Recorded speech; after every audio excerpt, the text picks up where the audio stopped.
আপুনিও বাৰু আপোনাৰ মোবাইলটো ল'ৰা ছোৱালীৰ হাতত দিবলৈ ভয় কৰে নেকি? এই যে ফেচবুকত আহে চেঞ্চিটিভ যিবোৰ ভিডিঅ' আৰু বেয়া ফটোবোৰৰ কাৰণে আমি মোবাইলটো ল'ৰা ছোৱালীক এৰি দিবলৈ ভয় কৰোঁ। এইবোৰ বন্ধ কৰিব লাগে। এইবোৰ বন্ধ কৰিবৰ কাৰণে এটা ছেটিংছ আছে, তাতে গৈ আমি এই চেঞ্চিটিভ ভিডিঅ' আৰু ফটোবোৰ আমি বন্ধ কৰি দিওঁ আহক।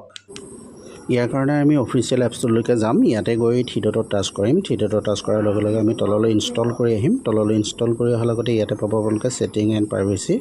এই ছেটিংছ এণ্ড প্ৰাইভেচিত যাব। ইয়াতে ক্লিক কৰাৰ লগে লগে আপোনালোকৰ অন্য এখন পেজ মুকল খাব।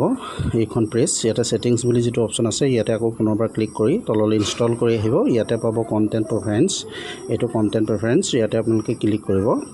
ইয়াতে ক্লিক কৰাৰ লগে লগে আপোনালোকৰ ইয়াতে আহিব চেঞ্চিটিভ কণ্টেণ্ট। এই 2 নম্বৰটো চেঞ্চিটিভ কণ্টেণ্ট, এইটো ইয়াতে আপোনালোকে ক্লিক কৰিব। ক্লিক কৰাৰ লগে লগে আপোনালোকৰ ইয়াতে চাওক ডিফল্ট আৰু শ্ব' লিষ্ট বুলি আছে। আপোনালোকে ডিফল্টত নাৰাখিব, শ্ব' লিষ্ট কৰিব। শ্ব' লিষ্টত ক্লিক কৰাৰ লগে লগে আপোনালোকৰ ছেভ কৰিব। ছেভ কৰাৰ লগে লগে চাওক ইয়াতে এনেকুৱাবোৰ যিবোৰ কণ্টেণ্ট আছে এইবোৰ আপোনালোকক আৰু ফেচবুকে কেতিয়াও নপঠিয়ায়। ইয়াত অ'কে কৰি আপোনালোকে এনেকৈ শ্ব' লিষ্ট কৰি ৰাখিব। ধন্যবাদ।